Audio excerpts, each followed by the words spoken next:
बिस्मिल्लाहिर्रहमानिर्रहीम, अस्सलाम वालेकुम।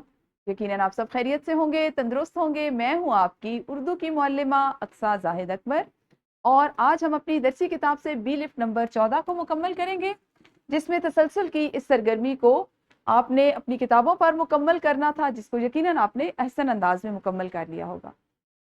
इसी सरगर्मी पर अगर आप थोड़ा सा गौर करें तो आपको अंदाजा होगा कि आज आपने क्या सीखना है। अस्माई, सिफाती और फेली अल्फाज का तहरीर में इस्तेमाल। लिखने में हम इस्माई, फेली और सिफाती अल्फाज को किस तरह इस्तेमाल करते हैं, क्यों इस्तेमाल करते हैं। इस्तेमाल से पहले तो उनका जानना, उनसे वाकिफ होना ज़रूरी है ना। तो सबसे पहले देखते हैं कि किसी भी तहरीर को, किसी भी तहरीर से मुराद कहानी है, मजमून है, मुकालमा है, उसको खूबसूरत अंदाज में बनाने के लिए, लिखने के लिए हमें 3 तरह के अल्फाज चाहिए होते हैं, और उनको हम जादुई अल्फाज भी कह सकते हैं। ये 3 तरह के अल्फाज कौन से हैं? अस्माई अल्फाज, सिफाती अल्फाज और फेली अल्फाज। सबसे पहले बात करते हैं अस्माई अल्फाज पर। जैसा कि इसके नाम से जाहिर है कि ऐसे अल्फाज जो किसी इस्म को, किसी नाम को जाहिर करते हों, उनको हम अस्माई अल्फाज कहते हैं। जैसे असलम, किसी लड़के का नाम हो सकता है, तो ये क्या है? उसका इस्म है, उसकी पहचान है, तो इसको हम कहेंगे ये इस्माई, या इस्माई जो हमारे अल्फाज होते हैं वो हैं। इसी तरह से घर, जैसे किताब, ये क्या है? ये इस्म है, अस्मा है, एक से ज्यादा हो तो अस्मा। तो इसी तरह से फेली अल्फाज फिर कौन से होते हैं? ऐसे तमाम अल्फाज जो किसी जगह, चीज, शख्स के नाम को जाहिर करें, उनको हम कहते हैं अस्माई अल्फाज। फेल कहते हैं काम के करने, होने या पाए जाने को।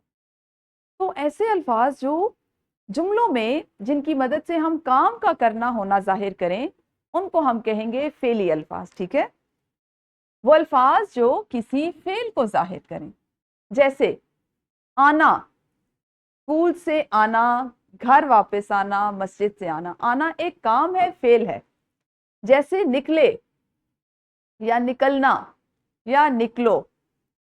जैसे गए, या जाना।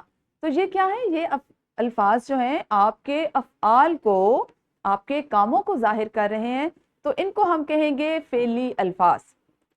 फिर आ जाते हैं सिफाती अल्फाज। सिफत का मतलब होता है खूबी या खामी को बयान करना, अच्छाई या नक्स या बुराई को बयान करना। तो ऐसे तमाम अल्फाज जो किसी खूबी या खामी को जाहिर करें, उनको क्या कहेंगे? शाबाश, सिफाती अल्फाज।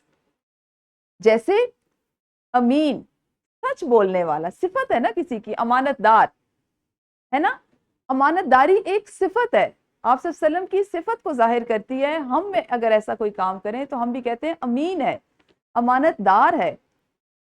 जैसा कि सादिक, सच बोलने वाला है, झूठ नहीं बोलता। तो ये क्या है? ये सिफात है, सिफाती अल्फाज है। ठीक है जी। अब आपको पता चल गया अस्माई अल्फाज कौन से होते हैं, फेली अल्फाज और सिफाती अल्फाज।